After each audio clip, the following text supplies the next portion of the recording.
السلام عليكم ورحمة الله وبركاته. إن الحمد لله نحمده ونستعينه ونستغفره ونعوذ بالله من شرور أنفسنا ومن سيئات أعمالنا. من يهده الله فلا مضل له ومن يضلل فلا هادي له. أشهد أن لا إله إلا الله وحده لا شريك له وأشهد أن محمدا عبده ورسوله وبعد. Terakhir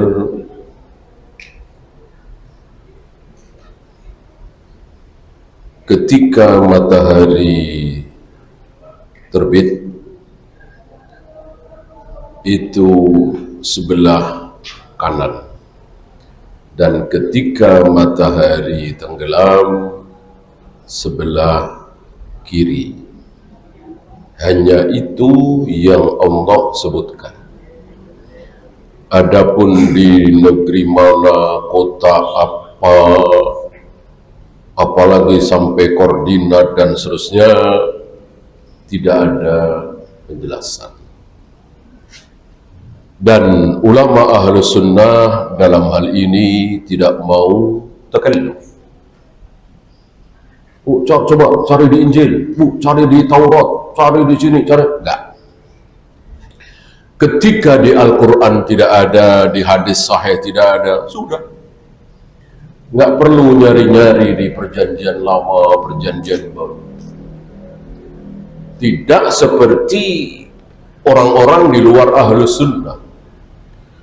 Karena penasaran, karena pengen tahu, karena pengen lengkap ceritanya, sementara di Al-Quran tidak ada, di hadis sahih tidak ada, maka bongkar-bongkar Taurat, bongkar-bongkar Injil. Ulama ahlus sunnah tidak mau. Kenapa? Ketika Allah tidak menerangkan berarti, ketika Allah tidak menjelaskan berarti apa? Berarti tidak perlu, nggak penting. Kalau perlu, kalau penting, pasti Allah jelaskan. Kan Allah Maha tahu, Allah Maha bijaksana. Ini penting banget nih. Nabi lahir itu tanggal berapa, bulan apa, penting banget nih. Kalau penting, sudah ada di Al-Quran atau Sunnah? Nggak ada. Berarti Nabi lahir tanggal berapa, bulan apa, penting nggak? Penting nggak? Nggak penting. Kalau penting sudah dijelaskan. Ya. Kalau harinya penting, Nabi jelaskan, aku lahir hari Senin. Adapun tanggal berapa, bulan apa, tahun berapa, nggak penting. Kalau penting pasti sudah disebutkan. Karena Allah Maha tahu. Kalau penting kok tidak disebut, berarti Allah tidak bijaksana. Berarti Allah dan Rasulnya menyembunyikan kebenaran. Jadi nggak penting. Termasuk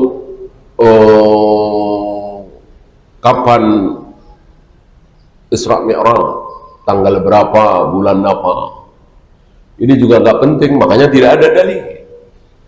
27 Rajab, ini kan perkiraan. 12 Rabiul Awal, ini perkiraan. 17 Ramadan, itu perkiraan. Apalagi 17 Ramadan. Dikatakan 17 Ramadan hari apa, Bu? Yang kalau di pelajaran sekolah dulu, 17 Ramadan nuzul Quran itu hari apa? Nuzul artinya turun. Nuzul Quran artinya turunnya Al-Quran 17 Ramadan. Padahal Allah mengatakan inna anzalnahu fi lailatul qadar. Aku turunkan Al-Quran di malam Lailatul Qadar. Berarti malam Lailatul Qadar 17 Ramadan dong. Nggak ada. Nggak ada satupun ulama berpendapat nuzul Quran adalah 17 Ramadan. Nggak ada. Turunnya Al-Quran malam Lailatul Qadar adalah berapa, Bu? Lailatul Qadar? Iya, malam 21, malam 23, malam 25, malam 27, malam 29, antara itu, ya. Itu pun nggak dipastikan. Antara itu, oleh karena itu tidak perlu tahu, gitu ya. Kalau perlu tahu, kalau penting, pasti sudah dijelaskan oleh Allah. Gitu, Bu, ya. Tidak ada satupun jalan menuju surga kecuali sudah Allah terangkan. Tidak ada satupun jalan menuju neraka kecuali sudah Allah terangkan. Jadi kita tidak usah ngarang, tidak usah mikir. Udah dijelaskan. Nih jalan menuju surga nih. Salat, puasa, zakat, haji, jihad, baca Al-Quran, sedekah, birrul walidain, dan seterusnya. Salatnya juga sudah dijelaskan. Ada 5 waktu yang wajib, ada qobliyah, ba'diyah, ada tahajud, ada witir, ada tahiyatul masjid. Nisfu Sa'ban ada? Salat nisfu Sa'ban ada? Enggak ada. Ini ngarang sendiri. Yang ingin dapat pahala lalu melakukan salatlah nisfu Sa'ban, berarti dia ngarang sendiri. Nggak boleh ngarang. Sudah dijelaskan oleh Allah dan Rasul.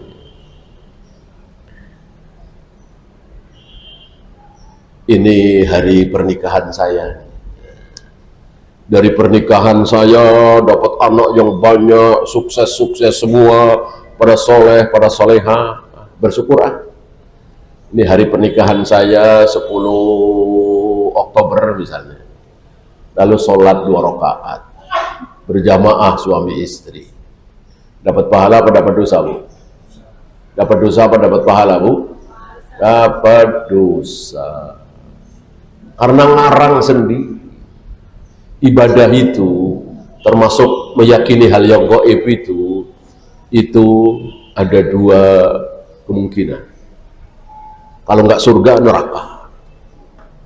Kalau nggak neraka, surga. Jadi Ibu jangan beranggapan pokoknya asal sholat pasti surga, asal puasa pasti surga, asal zikir wirid, asal meyakini bahwa Allah begini-begini pasti surga. Kata siapa? Bisa surga, bisa neraka. Surga kalau benar. Sholat 5 waktu, sholat tahiyatul masjid, sholat tarawih, sholat qobliyah ba'diyah, itu surga. Tapi sholat nisfu Sa'ban, sholat raqaib, sholat tadi memperingati hari pernikahan, jurusannya neraka, terancam neraka. Ibu ya. Ya, kita lanjut 19 dan 20. Kita ikuti penomoran dari beliau.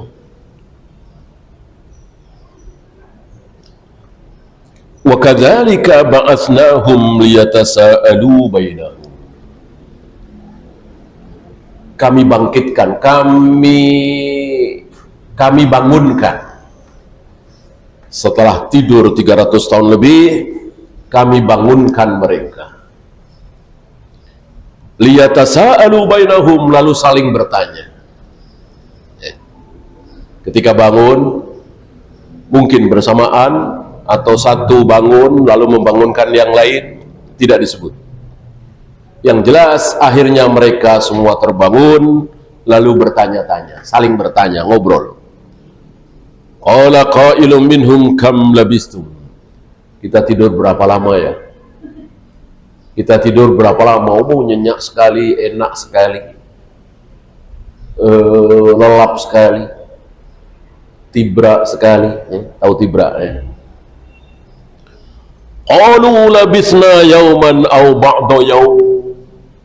sepertinya seharian atau setengah hari. Ya. Diriwayatkan mereka masuk ke dalam gua itu awal siang, ya mungkin waktu duha, ya jam 7, setengah 8 kalau kata kita. Waktu itu siang menjelang sore, ya mungkin dikira selama itulah 3 jam, 4 jam, 5 jam, nggak taunya 300 tahun lebih. 309 ada menghitung seperti itu.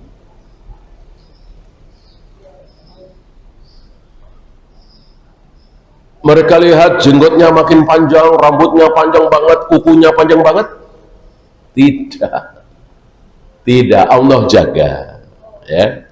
Allah jaga, rambutnya tetap segitu, jenggotnya tetap segitu, kukunya tetap segitu, kulitnya tetap segitu. Lah kalau Allah biarkan bertumbuh, padahal tanpa makan, tanpa minum, ya entah berapa senti kukunya, entah berapa meter rambutnya, 300 tahun lebih. Dan tentu kulitnya sudah keriput, sudah kakek-kakek semua, 300 tahun lebih. Ya, Allah jaga, fisiknya Allah jaga. Maka begitu mereka terbangun, tidak menjerit. Kalau Allah tidak biarkan, Allah tidak jaga kulitnya, rambutnya, kukunya, dan seterusnya, barangkali begitu bangun menjerit, melihat satu sama lain, rambutnya panjang sekali, kukunya panjang sekali, jenggotnya panjang sekali, kulitnya pada keriput. Tidak, Allah jaga mereka. Jadi keadaan mereka ketika bangun dari tidur panjangnya itu sama dengan ketika mereka mulai tertidur di gua itu 300 tahun yang lalu. Ini kekuasaan Allah. Qalu rabbukum a'lamu bima labithum. Tuhan kita yang paling tahu berapa lama kita tidur. Ini salah satu sifat orang yang beriman begini. Ketika tidak yakin, ketika tidak tahu, maka mengucapkan wallahu a'lam. Allah yang paling tahu. Ya.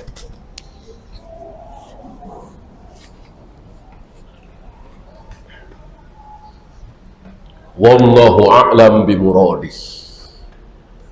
Allah yang paling tahu apa yang dimaksud oleh Dia, oleh Allah sendiri.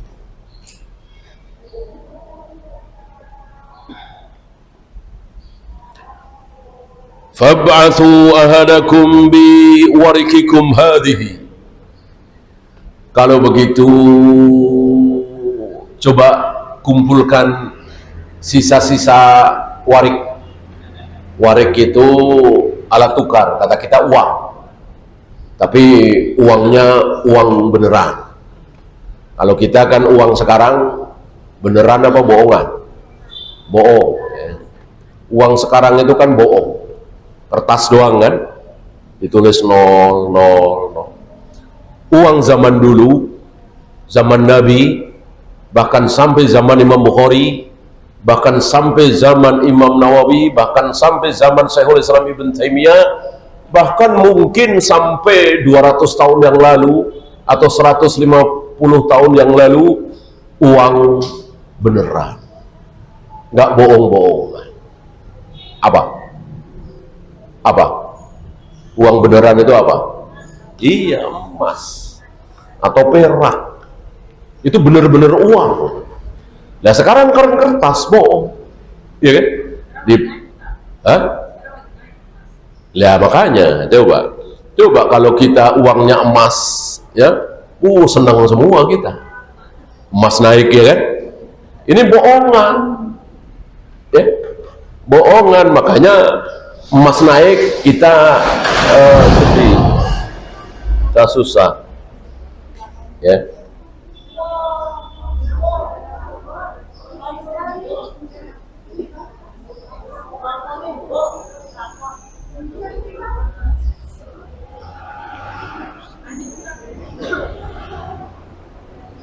Terus ini apa kerja bakti aja?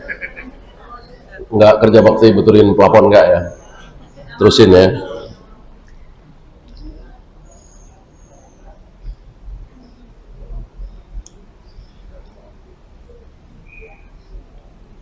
Apa tadi sampai mana?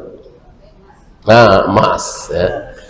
Jadi alangkah amannya ketika kita mengikuti sunnah Nabi. Berapa kali kita bahas di majelis ini, ketika kita mengikuti sunnah Nabi, bukan cuman surga, bukan cuman pahala yang kita dapat, tapi aman, nyaman, tenang, apalagi nggak macet, ya. Ngubur mayat nggak bayar, gratis. Nah, kalau kita ngamalin sunnah. Pergi haji nggak ngantri, ya. Kalau bayar ya bayarlah tetap. Tapi nggak ngantri panjang seperti hari ini. Ya, kalau kita mengamalkan sunnah. Kita ngantri sampai puluhan tahun, macet di mana-mana, ngubur mayat pakai bayar, gara-gara nggak paham sunnah, gara-gara nggak mengamalkan sunnah. Sudah sering kita bahas, ya. Maka satu-satunya jalan keluar untuk kaum muslimin dari berbagai macam keburukan, kemuskilan ini, kembali kepada sunnah. Ikuti sunnah Nabi SAW, ya. Sunnah Nabi itu satu lubang satu mayat, apa satu lubang puluhan mayat? Iya. Kalau satu lubang satu mayat dan itu bukan sunnah Nabi, ya jelas mahal kuburan. Orang satu lubang satu mayat, ya. Satu lubang itu bisa puluhan, mungkin ratusan, tergantung waktu, ya. Muter sampai sini, balik lagi, muter sampai sini, balik lagi. Nggak butuh hektaran. Mungkin se-Jakarta ini cukup 20 meter kali 30 meter, ya. Sampai sini balik lagi, sampai sini balik. Butuhkah pelebaran makam? Ya nggak butuh, tidak perlu pelebar. Begitu pula tentang macet, begitu pula tentang antrian haji bertahun-tahun. Tidak akan terjadi kalau kita semua mengamalkan sunnah. Fab'athu ahadakum biwarikikum hadhihi. Mari kita kumpulkan warik. Di sini perak, ya. Uang, ya. Uangnya itu berupa perak.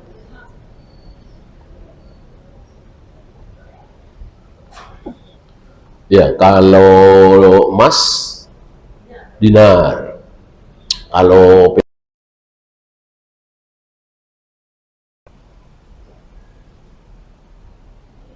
untuk apa? Untuk beli makanan. Ya, bangun tidur lapar biasa kan? Apalagi ini tuh tidurnya 300 tahun lebih, pasti lapar, haus. Ya. Biwarikikum hadhihi ilal madinati falyanzur ayyuha azka ta'aman.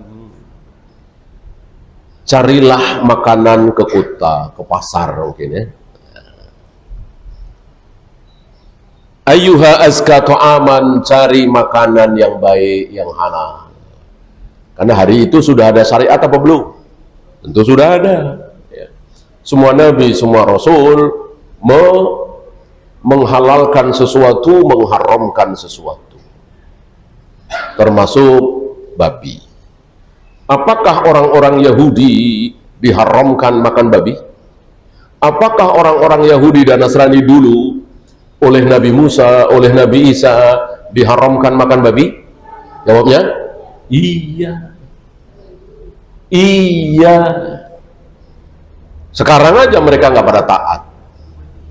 Pikir mereka yang diharamkan makan babi hanya kaum muslimin. Salah. Yahudi dan Nasrani juga diharamkan.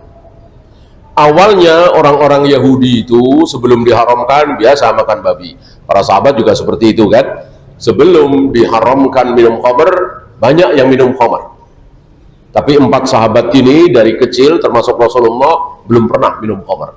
Walaupun belum diharamkan. Abu Bakar, Umar, Utsman, Ali dari kecil belum pernah minum khamr. Yang sering bahkan yang suka mabuk itu Hamzah, Abu Talha. Ini luar biasa. Kalau mabuk luar biasa. Ali bin Abi Thalib, seorang pemuda pemberani, melihat Hamzah mabuk ketakutan. Saking seremnya. Dan belum dosa waktu itu. Belum haram. Ya. Nah, ketika pertama kali Nabi Musa mengharamkan babi untuk Bani Israel Yahudi pura-pura taat, tidak makan babi, tapi apa Bu? Nernak babi, lalu babinya dijual ke pasar. Ya, kami kan gak makan babi, katanya cuman gak boleh makan, kami jual, yang beli orang-orang kafir. Bolehkah? Enggak boleh. Jadi seluruh uang hasil yang haram adalah haram. Saya enggak minum khamr, saya cuma jualan khamr. Boleh? Tidak boleh. Saya tidak berzina, saya cuma menyewakan kamar untuk berzina, kamar hotel untuk berzina. Boleh? Tidak boleh. Saya tidak makan riba, cuman saya tanda tangan doang, saya ikut menyetujui, gitu ya. Saya nggak makan riba, saya cuman menyetujui ada transaksi riba seperti makan. Enggak boleh, tidak boleh. Saya nggak minum khamr, saya cuman masang itu apa, billboard, ya, pasang billboard, minuman keras, apa whisky apa, ya, dapat duit. Halal apa haram duitnya? Duitnya halal apa haram? Haram. Itu yang pertama kali mencontohkan Yahudi. Yahudi ketika pertama kali diharamkan makan babi, mereka tidak makan babi, tapi makan duit, dapat duit dari babi. Haram. Ya. Maka kelakuan Yahudi ini haram kita tiru. Haram kita tiru. Cari-cari akal pembenaran. Jangan Bu ya.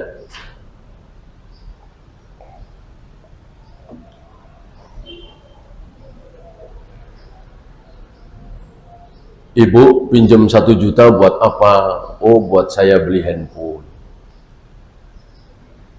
Nanti saya sanggup mengembalikan 1,3. Pinjam 1 juta, kembali 1,3. Riba apa tidak Bu? Jelas riba. Nah, lalu ibu bilang, biar nggak riba, gini aja. Biar nanti saya yang beliin handphonenya. Saya yang beliin handphonenya. Harga 1 juta itu handphone, ya. Nanti ibu beli handphone itu berapa? 1,3, dicicil 10 kali, ya. Riba apa tidak Bu? Boleh apa tidak? Sama juga, sama-sama kene, cuma diputer-puter, ya. Intinya uang 1 juta dalam waktu 10 bulan pasti jadi 1,3, pasti gitu. Diputer-puter. Kalau tadi kan pinjem 1 juta kembali 1,3 buat beli handphone. Nah sekarang dibalik, handphonenya ke saya. Barangkali ada yang nggak paham, ada yang bantah. Lo kan jual beli, lo kan jual beli, masuk nggak boleh?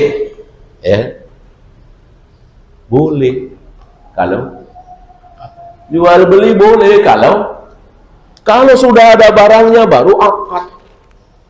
Itu tadi barangnya belum ada, masih di toko, masih di gelodok, sudah akad. Nanti belinya sama saya ya. Saya cariin handphone buat ibu yang tipe Anu kan, merek Anu. Harganya semua orang tahu 1 juta. Tapi nanti beli ke saya 1,3 ya. Ya deh, tanda tangan. Haram. Letak haramnya di mana?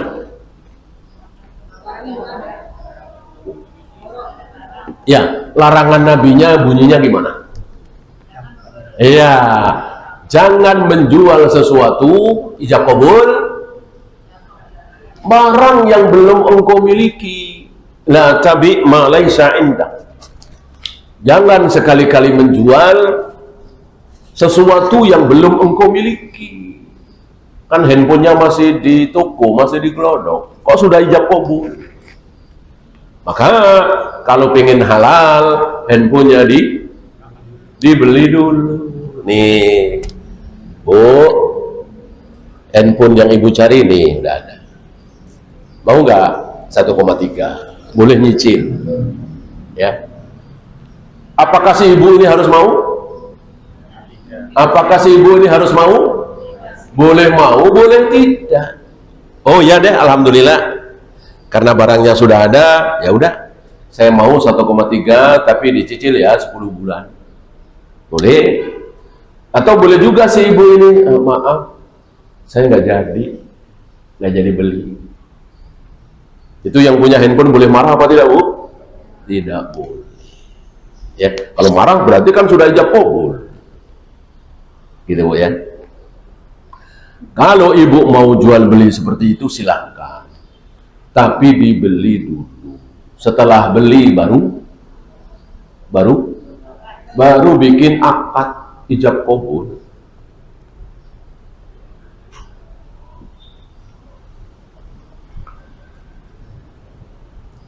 Falyatikum birizqim minhu, agar kita mendapatkan rezeki bisa makan, kan lapar haus. Wal yatalattaf. Nah, ibu masih ingat kata-kata wal yatalattaf dulu? Nggak tahu sekarang sepertinya udah enggak ya. Itu tulisannya apa? Berarti sekarang nih wal yatalattaf ini tulisannya merah gede gitu. Di mushaf-mushaf zaman dulu, zaman saya ngaji di kampung gitu, baca Al-Quran, asal sudah sampai wal yatalattaf tulisannya merah gede. Di situ enggak ya? Kenapa merah gede? Katanya pertengahan Al-Quran. Jadi kalau sudah wal yatalattaf, sudah sampai wal yatalattaf, berarti sudah sampai pertengahan. Dan muncul berbagai macam bid'ah dari sini. Ada yang mengatakan kalau pengen wal yatalattaf artinya apa, Bu? Lemah lembut, jangan kasar, jangan mencurigakan, jangan menimbulkan perhatian, jangan bikin gaduh, bikin gusar gitu. Jadi pelan-pelan, wal yatalattaf. Karena mereka takut. Mereka takut. Nanti ada penjelasan lebih lanjut. Muncul bid'ah dari sini. Yang ibu pernah dengar apa? Kalau pengen orang nggak tahu, nggak lihat, bacalah ini. Misalnya tidak dilihat sama orang-orang jahat, tidak dilihat oleh atasan, tidak. Biasanya jurusannya ada yang baik, ada yang tidak baik. Maka ucapkan ini berulang-ulang, wal yatalattaf, wal yatalattaf, wal yatalattaf. Ini sunnah apa bid'ah? Ini bid'ah. Nggak ada keterangan dari Nabi seperti itu. Ya. Wala yus'iranna bikum ahada. Jangan sampai ada yang mencurigai. Jangan menimbulkan perhatian. Innahum iyadharu alaikum yarjumukum aw yu'idukum fi millatihim. Khawatirnya nanti mereka akan merajam kita, akan mengembalikan kita ke agama semula. Berarti mereka meninggalkan istana, meninggalkan keluarganya, itu dalam keadaan setelah apa? Setelah dakwah, setelah debat, setelah adu argumen. Kalau sebelum mungkin nggak akan terjadi, ya, nggak akan muncul kata-kata seperti ini. Ya udah, kita ke pasar saja. Ya, kita pulang sebentar lah ke keluarga. Gitu. Mereka ketakutan. Nanti mereka akan menangkap kita, merajam kita, menyuruh kita kembali ke agama semula. Berarti mereka sudah menjaharkan, sudah menampakkan keyakinan mereka, tauhid kita, bahwa Allah lah satu-satunya yang berhak disembah, selain Allah tidak ada yang berhak disembah. Lalu bermusuhan dengan ayahnya, ibunya, kakaknya, adiknya, sekeluarga, dan seterusnya. Lalu berkembang kisah ini, ya kan, kabar ini, kan, maka mereka ketakutan. Maka mereka berpesan kepada orang yang akan beli makanan, jangan memancing perhatian, pelan-pelan, mindik-mindik, jangan sampai ketahuan. Sebab kalau ketahuan, kita akan ditangkap, kita akan dirajam, kita akan dipaksa untuk kembali menyembah berhala. Mereka takut, gitu ya. Walan tuflihu idzan abada. Seandainya betul kita kembali ke agama semula, kita tidak akan beruntung selama-lamanya. Kita akan rugi sengsara selama-lamanya, kekal di neraka. Maka diamlah, pelan-pelanlah, wal yatalattaf, jangan memancing perhatian, ya.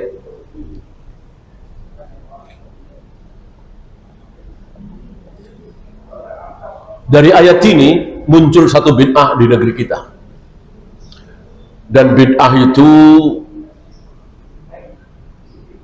menghasilkan pesantren yang seperti istana, ya, yang 2 tahun atau 3 tahun yang lalu ramai, ya. NII, Negara Islam Indonesia, itu pakai kaidah ini. Jadi apa? Salah paham terhadap ayat ini. Jadi kita harus pelan-pelan. Dakwah itu harus pelan-pelan. Seperti Ashabul Kahfi, Al-Kahfi. Kita melihat mereka, mereka nggak lihat kita. Gitu. Kita melihat orang yang di dalam goa, tentu melihat yang di luar. Yang di luar tidak bisa melihat ke dalam, kan gelap.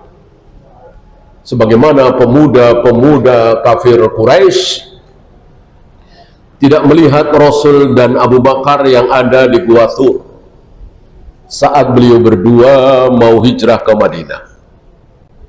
Karena yang gelap melihat yang terang tidak melihat yang gelap. Gitu. Maka kita lihat, ya, presiden anu, menteri anu, gubernur ini itu, tapi mereka nggak lihat kita. Maka mereka berbaiat. Mereka punya negara di di dalam negara. Jadi di dalam negara Indonesia ini ada negara lagi, namanya Negara Islam Indonesia, NII. Presidennya ada, menteri-menterinya ada, gubernurnya ada, bupatinya ada. Saya pernah ngobrol dengan salah satu bupati apa gubernur gitu. Gubernur Bohong-bohongan ya. Mereka punya KTP gitu. Namanya diganti-ganti. Namanya diganti-ganti. Ya. Mereka bilang nama hijrah. Nama hijrah. Ya. Padahal para sahabat ketika masuk Islam, berbaiat kepada Nabi, baca syahadat, namanya diganti enggak? Enggak. Abu Bakar dari kecil ya Abu Bakar, Umar bin Khattab dari kecil ya Umar bin Khattab, Utsman, Ali, Zubair, Thalhah dari kecil ya seperti itu. Paling yang namanya bermasalah diganti oleh Nabi. Seperti Barrah. Barrah ini nama agak bermasalah. Maka oleh Nabi diganti Zainab. Barrah ini bukan bermasalah buruk, bukan ya. Barrah itu baik, suci. Ya kan baik kan? Tapi Nabi nggak mau. Ada nama gulu, mensucikan diri, membesarkan diri, mensolehkan diri, menyatakan diri sebagai takwa, nggak boleh. Nggak boleh. Sombong. Ya. Siapa namanya? Takwa. Siapa namanya? Suci. Siapa namanya? Agung. Siapa namanya? Tinggi. Ulia. Nggak boleh. Nggak boleh. Ya. Itu nama sombong. Begitu pula nama yang terlalu rendah. Ya. Namanya siapa? Muhammad Maksiat. Nah, boleh nggak? Nggak boleh. Maksiat kan buruk. Nggak boleh. Ya. Nama pemabuk misalnya, penjudi nggak boleh. Jadi terlalu tinggi nggak boleh, terlalu rendah nggak boleh. Maka nama itu sederhana, pertengahan. Seperti nggak ada artinya. Seperti Ibrahim, Ismail, Ishak, Yakub, Umar, Utsman, Zubair, nggak ada artinya. Itu yang bagus. Ya. Adapun nama itu sudah nggak masalah, nggak perlu diganti. Mentang-mentang masuk Islam kemudian diganti, enggak. Ini bid'ah. NII ini namanya diganti. Nama Islam katanya. Bikin KTP. Mereka seolah sudah punya negara. Presiden kita, khalifah kita si Anu, gubernur kita si Anu. Ya. Padahal masih di situ-situ juga. Masih di Pasar Senen, masih di Bekasi, ya, masih di bawah Republik Indonesia. Merasa seperti sudah punya negara Islam sendiri. Ya. Ini kadzab, ini dusta, ini bohong, ini menipu kaum muslimin.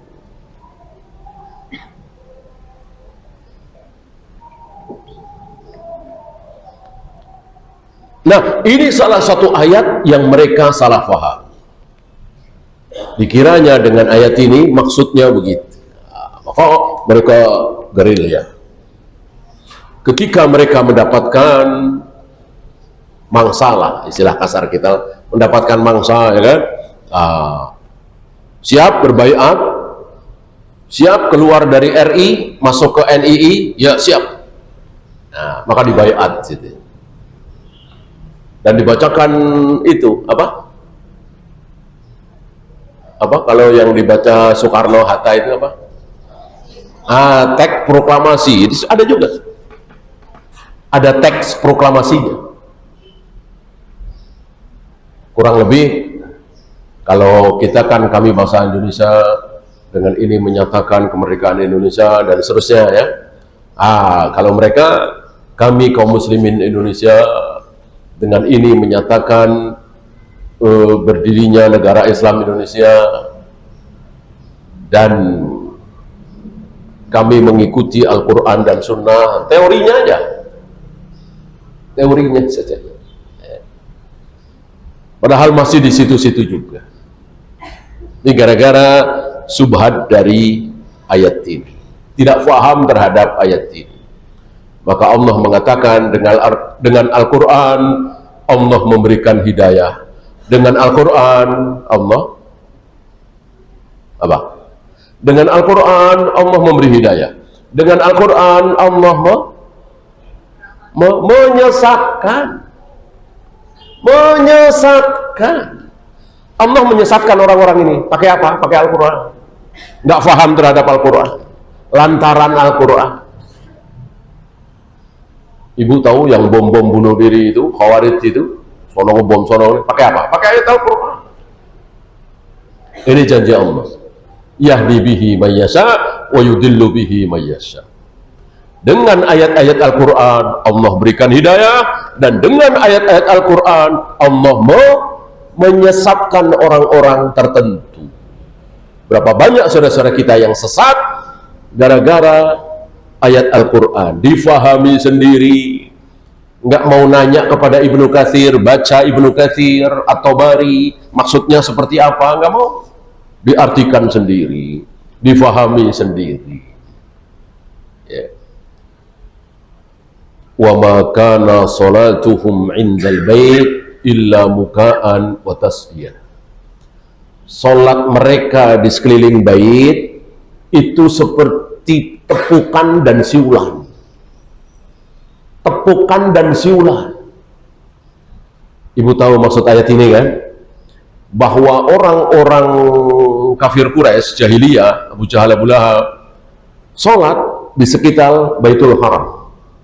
Sambil tepuk-tepuk, sambil siul, bid'ah ya. Itu disebutkan dalam Al-Quran, wa ma kana salatuhum indal bait illa muka'an wa tasdiyah.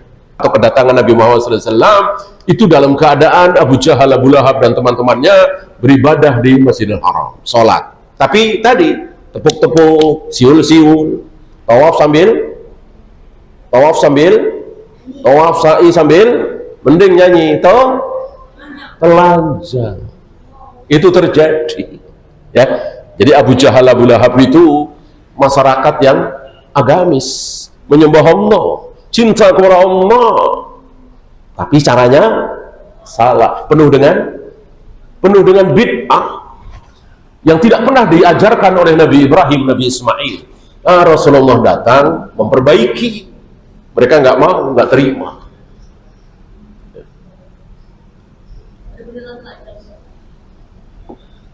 Keterangannya seperti itu, ya mungkin tidak bulat ya, agak lonjong atau gimana gitu ya.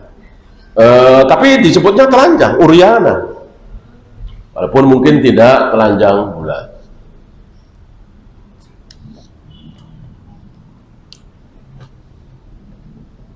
Karena mereka menganggap ini suci, gitu. Tanpa pakaian itu suci, ya suka-suka mereka. Ya, namanya juga sesat. Nah, ibu tahu tafsiran dari orang-orang yang saya sebut tadi tentang Al-Kahfi tadi? Bait adalah negara Islam.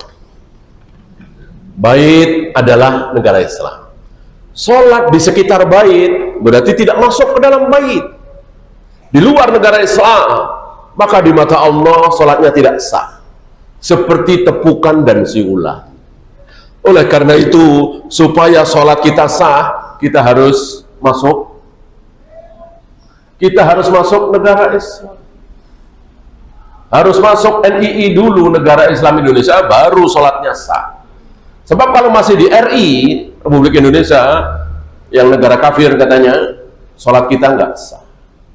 Sholat kita akan sah kalau kita keluar dari RI, masuk ke NII. Padahal masih di Kebayoran juga, masih di Bekasi juga, ya. cuman bohong-bohongan. Oh, sudah bangga betul mereka pengikutnya. Ya. Nah, ini sempat rame kira-kira 3 atau 4 tahun yang lalu ya, luar biasa.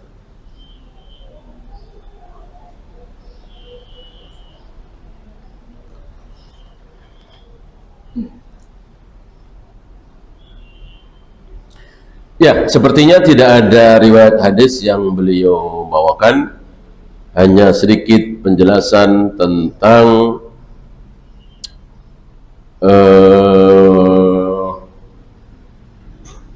ketakutan mereka. Mereka takut ditangkap, mereka takut direjam, mereka takut disuruh kembali ke agama semula, menyembah berhala. Ini yang paling mereka takuti. Ini pelajaran bagi kita bahwa jika belum kuat, jangan melawan. Daripada melawan, mending mengasingkan diri, hijrah. Dan itu sudah dicontohkan oleh Nabi SAW. Ketika masih di Mekah, beberapa tahun sebelum hijrah ke Madinah, Nabi menyuruh beberapa kaum muslimin, terutama yang miskin, untuk hijrah kemana, Bu? Hijrah pertama sebelum hijrah ke Madinah. Hijrah kemana? Ke Habsyi, Ethiopia. Rajanya akhirnya masuk Islam, Raja Najasyi. Ketika Raja Najasyi ini meninggal, disolati oleh Nabi secara gaib di Madinah. Ya.